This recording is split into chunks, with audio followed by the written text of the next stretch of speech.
ये आप डरे हुए हमसे और इनको पता है कि अब आवाम नहीं रुकने वाली, इसलिए तो ये कमरों के पीछे बैठ के फैसले करते हैं, इसलिए तो छुपके हमले करवाते हैं। क्योंकि आपको क्या लगता है कि ये जो फिरौन है ना, ये अल्लाह ताला ने आप जैसे लोगों के लिए इबरत का निशाना बनाया था और आप जैसे लोगों के लिए ये मिसाल आज तक जिंदा है। लेकिन आपको लगता है कि आप हमेशा जिंदा रहेंगे और आपको नहीं डर लगता कि आपने, लेकिन मुझे लगता है कि इन लोगों को नहीं लगता था, अभी तो ये इतनी दौलत के नशे में मगन है। लेकिन मैं आप लोगों को ये बताना चाहता, क्योंकि उस शख्स का जीना मरना पाकिस्तान के लिए, उसको सरोकार नहीं है कि मैं किस गाड़ी में आ रहा हूँ, किस तरह से आ रहा हूँ। ये सऊदी जो आया था किंग, उसको भी उन्होंने खुद ड्राइव करके, ये एक लीडर की निशानी होती है।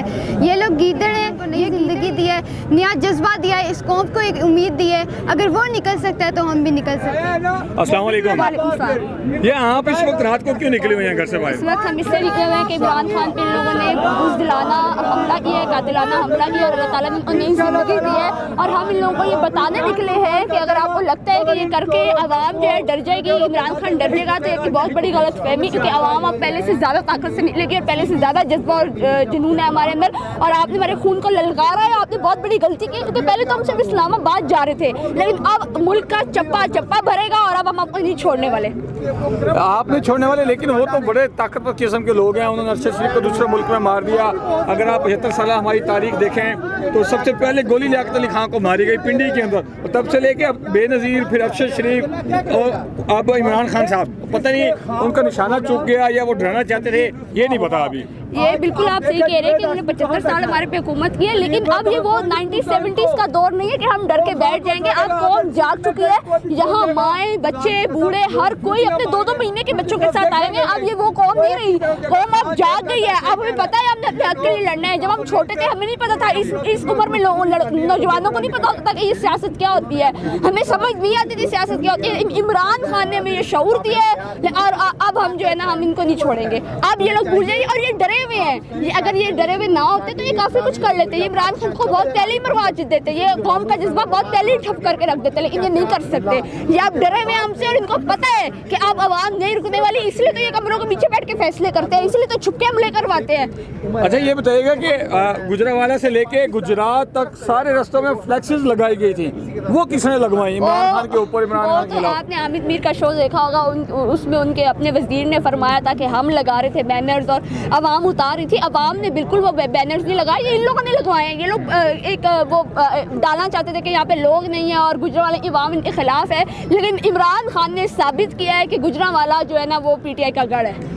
जनाब जो इमरान खान के फ़ैन हैं, PTI के नौजवानों ने, उन लोगों ने ये इस चीज़ को साबित किया है कि जो अवाम है, पब्लिक है, चाहे गुजरावाला की है, उसके गिरदोनवार की है, वो खान साहब के साथ है। दूसरी कारकुन से बात करें। अस्सलाम वालेकुम। आप इस वक्त रात को घर से बाहर क्यों निकली हुई हैं? खान साहब को गोली लगी, वो जख्मी हो गए, अल्लाह पाक उनको लंबी ज़िंदगी दे, लेकिन आपके आने से क्या फ़र्क पड़ेगा? डरने वाले तो नहीं है जो गोली चला रहे हैं? अल्लाह ने इनकी रस्सी दराज की हुई है, और वो जब खींचता है ना तो फिर उसकी लाठी बेआवाज़ होती है।